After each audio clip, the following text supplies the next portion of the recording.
কখনো কোনো জায়গায় ভুল করে থাকলে মেনে নাও, খামাখা টেনা পেঁচায় তো কোনো লাভ নাই। নতুন কোনো একটা জায়গায় বেড়াতে গেলে পুরো জায়গাটাকে শুধুমাত্র ক্যামেরার লেন্স দিয়ে দেখো না, খালি চোখেও দেখো। অর্থাৎ পুরোটা সময় ছবি তুলতে আর ভিডিও করতে করতে নষ্ট করে দিও না। মনে রাখবে, তুমি ছবি আর ভিডিও ইন্টারনেটে সার্চ করলে পেয়ে যাবে, কিন্তু এই যে এক্সপিরিয়েন্সটা, এটা কিন্তু কোথাও পাবে না। দুশ্চিন্তা করা হলো রকিং চেয়ারের মতো। হ্যাঁ, রকিং চেয়ারের মতো তুমি দুলছো, বাট কোনো কাজ কিন্তু আসলে হচ্ছে না।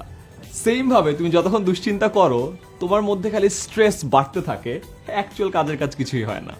এখন একটা ট্রেন্ড হচ্ছে প্রত্যেকদিন নতুন কিছু করতে হবে, নতুন ভিডিও বানাইতে হবে, নতুন গান শুনতে হবে। বাট ভালো অভ্যাসগুলি রিপিট করার মধ্যে কিন্তু কোনো দোষ নাই। গতকালকে একজনকে সালাম দিছি, আজকে দিব না, লেটস ডু সামথিং নিউ। এই কাজটা করো না। তুমি কিন্তু ভালো অভ্যাসগুলো প্রত্যেক দিন রিপিট করতে পারো। যেমন এই ভিডিওটা আমরা কয়েকদিন আগেই লাইফ হ্যাকের একটা ভিডিও করেছি, সবাই অনেক পছন্দ করেছে, তাই এইবার আরও একটা লাইফ হ্যাকের ভিডিও তোমাদের জন্য। দোস্ত শুনছিস সাকিব কি করছে? দোস্ত আল্লাহ, এটা কেমনে করলো? এই কাজও মানুষ করতে পারে? আমরা সারাক্ষণ কিন্তু মানুষজনকে জাজ করছি। একটা ছোট্ট জিনিস মনে রেখো, তাদের জায়গায় আমরা থাকলেও হয়তো বা অনেক ক্ষেত্রে সেই কাজই করতাম। আর সারাক্ষণ আমরা একে অন্যকে জাজ করছি বলে কিন্তু আমরা নিজেরা কি চাই সেটা কিন্তু কখনো করতে পারছি না। তার কারণ আমাদের মাথায় ওই চিন্তা চলে আসে, আল্লাহ লোকে কি বলবে। তোমার বিছানার পাশে একটা নোটপ্যাড আর একটা কলম রাখতে পারো। মাঝরাতে হঠাৎ করে যদি একটা $1 মিলিয়ন আইডিয়া চলে আসে, সেটা লেখার জন্য কিছু তো একটা দরকার, তাই না? আরেকটা জায়গা আছে যেখানটাতে $1 মিলিয়ন আইডিয়াগুলি আসে, সেটা হচ্ছে টয়লেট। যদি কোনোভাবে টয়লেটে একটা কাগজ আর একটা কলম রেখে দিতে পারো, তাহলে কিন্তু এই ধরনের $1 মিলিয়ন আইডিয়া দিয়ে বিলিয়নিয়ার হয়ে যেতে পারো। Count your blessings every single day, এটা আমাদেরকে সবসময় বলা হয় যে আমরা আসলে অনেক ব্লেসড। সেটা করার জন্য ছোট একটা ট্রিক বলে দিই। প্রতিদিন রাতেবেলা আজকের দিনের জন্য কোন 3টা জিনিস আমি গ্রেটফুল, বা কোন 3টা জিনিসের প্রতি আমি কৃতজ্ঞ যে আজকে আমার দিনটা অনেক ভালো গিয়েছে, এটা আমরা লিখে রাখবো।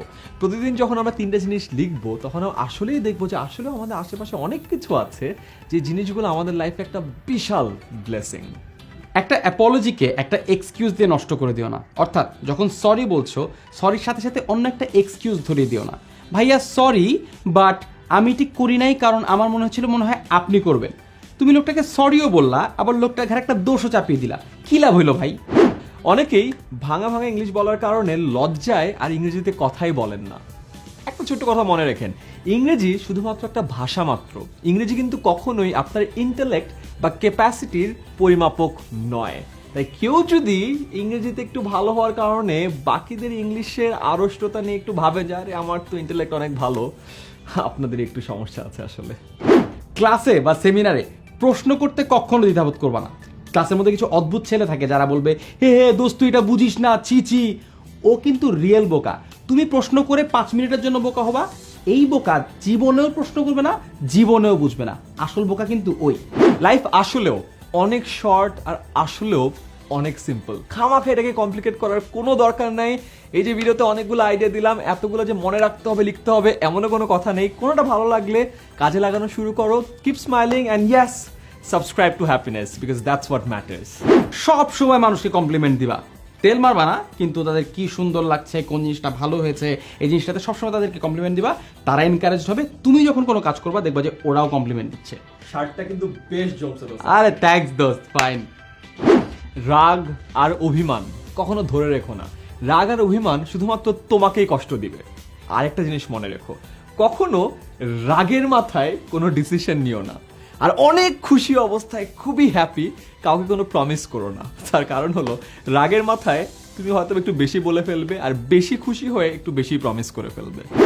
অল্প বয়সে আমরা অনেকেই ভুল করে বসি, এবং সেই ভুলটা 2 বছর, 3 বছর, 5 বছর ধরে টানতে থাকি। চিন্তা করি যে এইটার পিছনে তো অনেক সময় নষ্ট করে ফেলছি, অনেক এনার্জি দিয়ে ফেলছি। তুমি একটা ভুল 2-3 বছর ধরে করেছো, তার মানে এই না এটা সারা জীবন করে যেতে হবে। বুঝছো তো না? যখনই তোমাদের কাছে একটা ভালো আইডিয়া আসবে বা একটা প্ল্যান আসবে, সাথে সাথে সবার সাথে শেয়ার করো। যেমন এই ভিডিওটা করার আগেও হঠাৎ করে আমার মাথায় একটা আইডিয়া আসলো, আমি এই শুভকে বললাম, দোস্ত চল এগুলো নিয়ে একটা ভিডিও করে ফেলি। যদি ওটা সাথে সাথে না বলি, ওটা কিন্তু হারায় যায়।